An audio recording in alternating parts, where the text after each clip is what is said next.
Standard 4 Marathi lesson number 5 माझा रुमाल. वेदांत चौथीत होता. आजीने त्याला एक छान पिवळ्या रंगाचा हातरुमाल भेट दिला होता.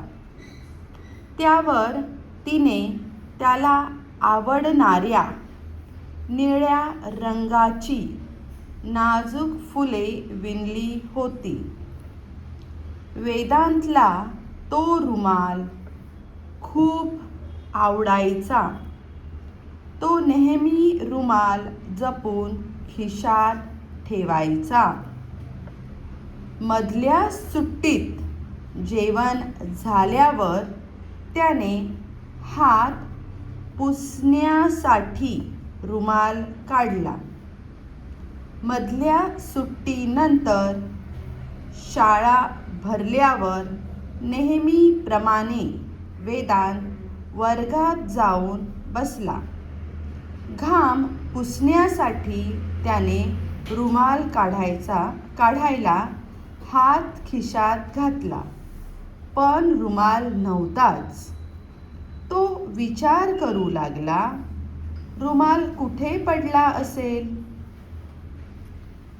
वेदांतच्या लक्षात आले की रुमाल खिशात ठेवताना बाहेरच पडला असेल.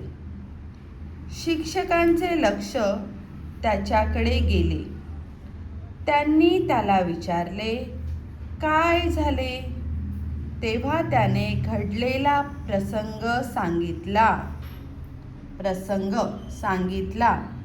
त्यांनी त्याला मैदानावर जाऊन बघण्यास सांगितले. वेदांत रुमाल शोधण्यासाठी वर्गाबाहेर गेला. तो नाराज होऊन वर्गात आला. आपण असा निष्काळजीपणा करायला नको होता, तो स्वतःशी म्हणाला.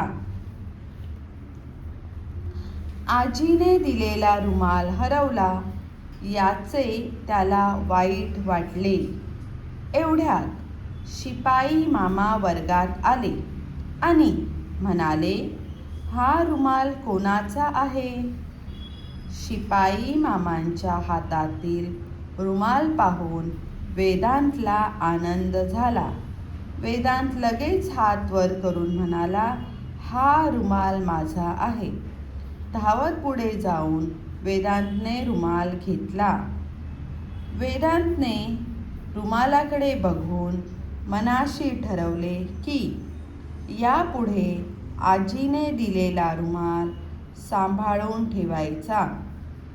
वेदांतने आनंदाने रुमालाची घडी करून तो दप्तरात ठेवला.